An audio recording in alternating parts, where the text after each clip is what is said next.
भारत ने पूरी दुनिया में इतिहास रच दिया है। बुधवार की शाम को चंद्रयान-3 ने चांद की सतह पर सफल लैंडिंग कर ली है। भारत का नाम अब दुनिया के उन 4 देशों में जुड़ गया है। आखिर चंद्रयान-3 चांद की सतह पर क्या क्या करने वाले हैं, इसमें वैज्ञानिकों के लिए क्या फायदा है, देश को क्या फायदा होगा, इसरो को क्या फायदा होगा, आम आदमी को क्या फायदा होगा, इन सारे सवालों का जवाब आपको इसी वीडियो में मिलने वाले हैं। तो बने रहे हमारे वीडियो में अंत तक। दोस्तों, अब पूरे विश्व को चांद से जुड़े कई सवालों के जवाब मिलेंगे, क्योंकि दुनिया का सबसे शक्तिशाली मुल्क अमेरिका चांद तक पहुंच गया, लेकिन चांद का रहस्य सुलझाने में नाकाम रहा। रूस चांद तक तो पहुंच गया, लेकिन चंद्रमा पर जीवन की संभावना है या नहीं, इस सवाल का जवाब तलाश नहीं सका। चांद पर चीन का अंतरिक्ष यान भी लैंड हुआ, लेकिन चांद की पहेली सुलझ नहीं सकी।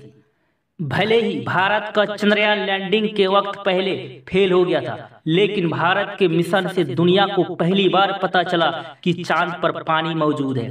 इससे पहले चांद पर पानी की संभावनाओं को नासा सिरे से नकार चुका था। अब पूरी दुनिया की नजरें भारत के चंद्रयान-3 पर है। 23 अगस्त पर चंद्रयान-3 की हुई सफल लैंडिंग का मतलब है चांद को लेकर इंसानी दिमाग में चल रहे एक एक सवाल का जवाब मिलने की उम्मीद है।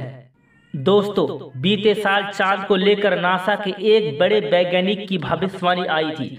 नासा के अंतरिक्ष प्रोग्राम के चीफ हावर्ड हू ने दावा किया था कि साल 2030 से पहले चांद पर इंसान लंबे वक्त तक रह सकता है। तो क्या धरती से 30,84,000 किलोमीटर दूर चंद्रमा पर जिंदगी संभव है?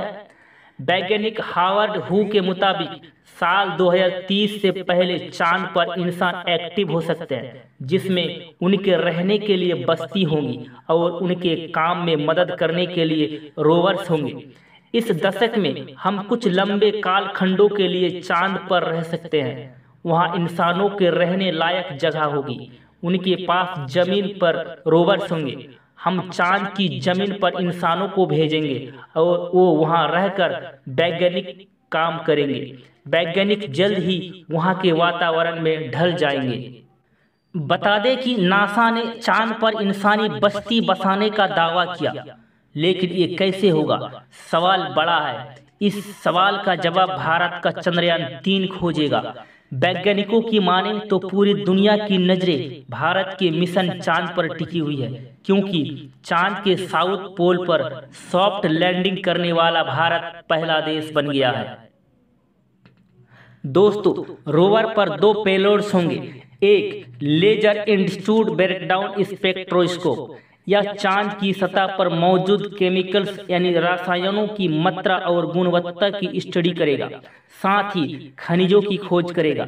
Number 2, alpha particle x ray spectrometer, यह एलिमेंट कॉम्पोजिशन की स्टडी करेगा, जैसे magnesium, aluminium, silicon, potassium, calcium, tin और लोहा। इनकी खोज लैंडिंग साइट के आसपास चांद की सतह पर की जाएगी। वैज्ञानिकों के लिए क्या है फायदा?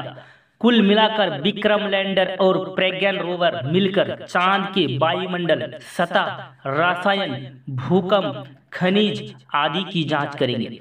इससे इसरो समेत दुनिया भर के वैज्ञानिकों को भविष्य की स्टडी के लिए जानकारी मिलेगी, रिसर्च करने में आसानी होगी। ये तो हो गई विज्ञानियों के लिए फायदे की बात। देश को क्या फायदा होगा? दुनिया में अब तक चांद पर सिर्फ 3 देश सफलतापूर्वक उतर पाए हैं, अमेरिका, रूस और चीन। अगर भारत के चंद्रयान-3 को सॉफ्ट लैंडिंग में सफलता मिलती है, तो भारत ऐसा करने वाला दुनिया का 4था देश बन जाएगा। दक्षिणी ध्रुव के इलाके में लैंडिंग कराने वाला दुनिया का पहला देश बन जाएगा। इसरो को क्या फायदा होगा?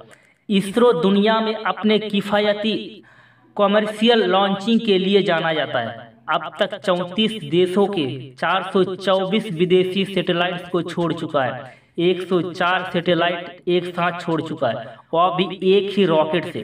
चंद्रयान-1 ने चांद पर पानी खोजा। चंद्रयान-2 का ऑर्बिटर आज भी काम कर रहा है। उसी ने चंद्रयान 3 के लिए लैंडिंग साइट खोजी।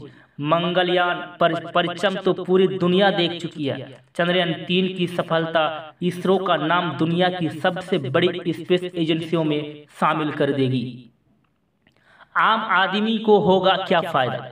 चंद्रयान और मंगलयान जैसे स्पेस क्राफ्ट में लगे पेलोड्स यानी यंत्रों का इस्तेमाल बाद में मौसम और संचार संबंधी सैटेलाइट्स में होता है, रक्षा संबंधी सैटेलाइट्स में होता है, नक्शा बनाने वाले सैटेलाइट्स में होता है। इन यंत्रों से देश में मौजूद लोगों की भलाई का काम होता है, संचार व्यवस्थाएं विकसित करने में मदद मिलती है, निगरानी आसान हो जाती है।